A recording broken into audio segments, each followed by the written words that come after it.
कधी कोणाला मदत करून पाहिली आहे का?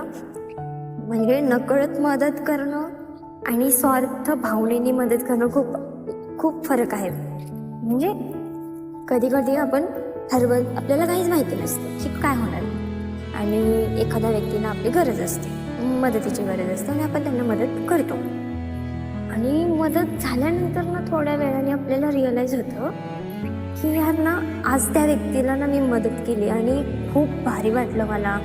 मनातून नाही का ती फिलिंग्स असते, त्या भावना असतात ना, त्या खूप भारी असतात.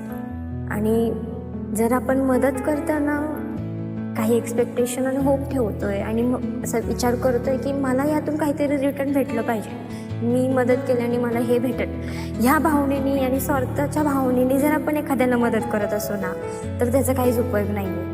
ती मदत म्हणली जाणार नाही. म्हणून कधी पण मदत करताना ना त्याच्यामध्ये स्वार्थ नको ठेवूस. स्वतःसाठी आणि समोरच्याच्या आनंदासाठी मदत कर, त्यातून तुला आपोआप आनंद मिळेल. बाकी काय हवंय आपल्याला?